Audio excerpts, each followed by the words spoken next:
আজকে ফিভার পড়ালাম, তো ফিভার বা পাইরেক্সিয়া নর্মাল বডি টেম্পারেচার থাকে, তার থেকে যখন বেড়ে যায় তাকে আমরা ফিভার বলি।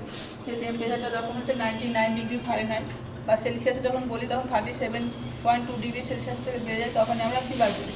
এবার টেম্পারেচার ভেরিয়েশন কতটা বাড়লে আমরা কখন আমরা লো পাইরেক্সিয়া বা ফিভারে বলবো, তাহলে টেম্পারেচার যখন হচ্ছে যে 95 থেকে কমে যাচ্ছে তখন আমরা বলছি যে হাইপোথার্মিক, মানে বডি টেম্পারেচার কমে গেছে। যখন হচ্ছে 95 থেকে 98 ডিগ্রি ফারেনহাইট থাকছে তখন হচ্ছে আমরা বলছি যে নর্মাল বডি টেম্পারেচার বা সাব নর্মাল বডি টেম্পারেচার। 99 থেকে 100 ডিগ্রি ফারেনহাইট যখন থাকছে তখন আমরা লো পাইরেক্সিয়া বলছি। 100 থেকে 103 ডিগ্রি ফারেনহাইট থাকছে তখন আমরা হচ্ছে মডারেট পাইরেক্সিয়া বলি। আর হচ্ছে যখন হচ্ছে যে 103 টু 105 ডিগ্রি ফারেনহাইট থাকে তখন আমরা হচ্ছে হাই পাইরেক্সিয়া বলি। দেন হচ্ছে যে কি যখন 105 ডিগ্রি ফারেনহাইট থেকে বেশি হচ্ছে তখন আমরা বলছি হাইপার পাইরেক্সিয়া। দেন হচ্ছে টাইপস অফ ফিভার।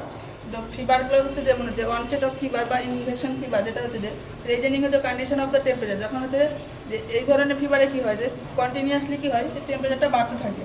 তারপরে যে স্টেডিয়াম ফিভার, যে স্টেডিয়াম ফিভারটা হচ্ছে যে এক সময় কী হয় যে একটা ম্যাক্সিমামে গিয়ে সেখানে হচ্ছে যে কি রেমিনেন্ট থাকে বডি টেম্পারেচারটা।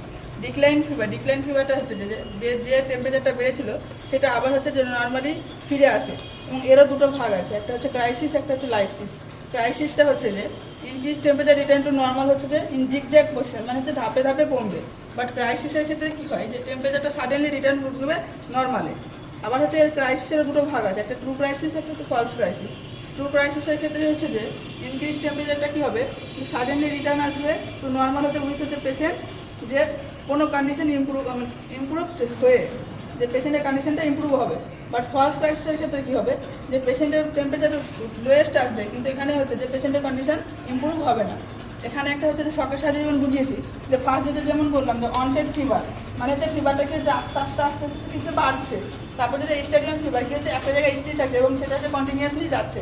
যেটা হচ্ছে যে কি আবার বললাম যে ডিক্লাইন ফিভার, এটা দুটো ভাগ বুঝি, একটা হচ্ছে লাইসিস, একটা হচ্ছে ক্রাইসিস। লাইসিসের ক্ষেত্রে কী হচ্ছে ধাপে ধাপে ফিভারটা হচ্ছে যে কমছে, বাট ক্রাইসিসের ক্ষেত্রে হচ্ছে সাডেনলি একটা সময় এসে কমে যাচ্ছে।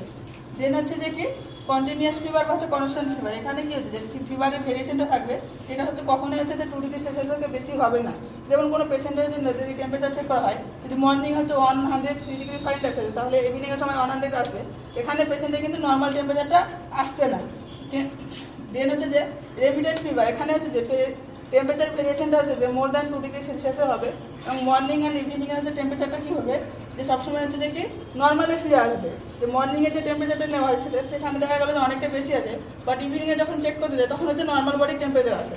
এর যে ইনভার্স ফিভারটা হচ্ছে যে high temperature in morning and low temperature in evening. যখন হচ্ছে মর্নিংয়ের টাইম হচ্ছে হাই টেম্পারেচার থাকছে আর হচ্ছে ইভিনিংয়ের টাইম হচ্ছে লো টেম্পারেচার থাকছে।